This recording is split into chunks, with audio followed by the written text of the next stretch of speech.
Indie pop is a genre that I've recently started to really love. It's super chill and it's generally got very pretty sort of authentic sounds in it. In today's video, I'm going to be breaking down one of my beats called Moonlight, and this is what it sounds like.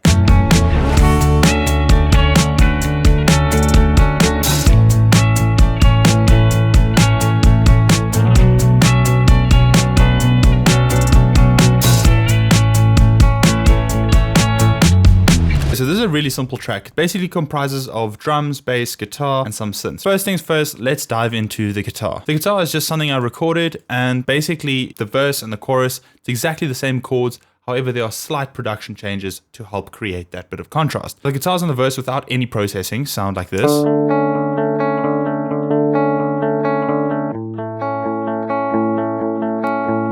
For the guitars on the verse, I've got this Guitar Rig 5 preset called Rocking Cats on it. And then I've also got an EQ that is taking out most of the low end, and then it's also just attenuating this frequency up at 2.3K.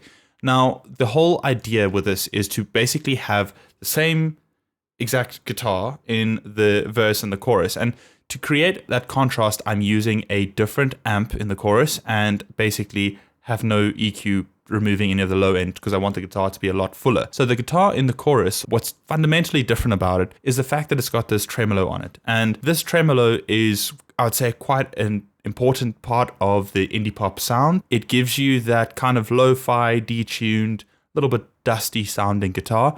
And this is what the chorus guitar sounds like with its amp on it. And then if I disable the tremolo, this is what it sounds like. Another thing I've done to help give the chorus a bit more weight is that I've just got this secondary guitar recorded, which is basically just a strumming pattern of the same chords. And this is what that guitar sounds like.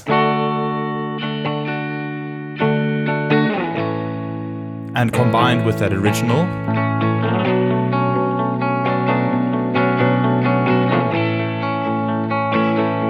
in the second part of the chorus, I obviously want to take it up a gear. So all I've done here is I've just recorded a really subtle little guitar lead. It sounds very nostalgic and sort of distant, and this is what it sounds like.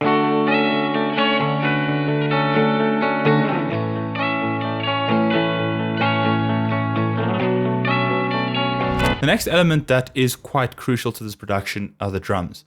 And for the drums, I did something really simple and just used a drum loop from the Track Train pack. Now, because I'm using a loop, I need to be able to create some sort of contrast again. Like, I want the verse and the chorus drums to be slightly different. So what I've done for that is I've got a filter that basically, when the pre-chorus section comes in, the drums get a little bit more quiet.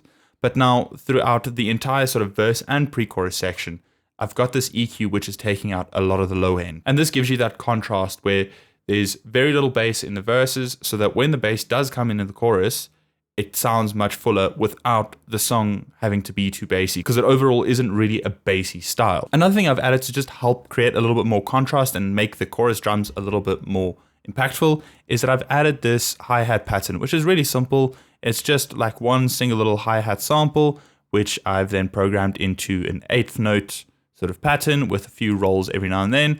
And then I've just varied the velocity to give it a little bit more of a human feel. And then I've also just got this crash on the 1. And altogether the drums sound like this.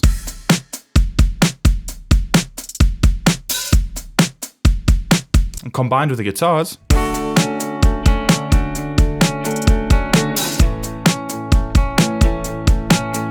so as you can hear, you basically just need those two elements, and that gives you kind of the whole song, right? But to add a little bit more depth, I've gone and added a couple synths. Once again, to create contrast, I've got different synths in the pre-chorus than I have in the chorus. They're nothing too complex, and they aren't very prominent either. They're really more there to just support the guitar and to create a little bit more depth and texture under the rest of the track. The synth in the pre-chorus is basically just this very subtle pad that has a very slow attack and sort of just sweeps in. This is what it sounds like.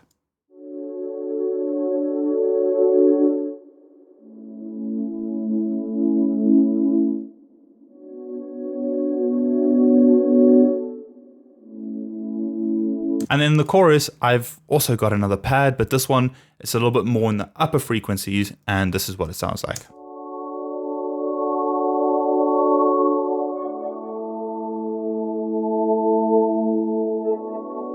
Comment presets below and I'll send you a link to download these presets. Lastly, I've just got bass, and for the bass, I recorded it using that one behind me on the wall. There's nothing too complex going on here except for a little fill that I've added in the beginning. It's basically just helps step into the bass line. And then the bass itself is also just like 8th note picked bass. And I've ran that bass through this Guitar Rig preset called 80s slap bass. And then I've also just gone and EQ'd out this 135 hertz frequency. Just felt like there were some overtones there and it was getting a little bit too much. This is what the bass sounds like, combined with the drums and then guitar.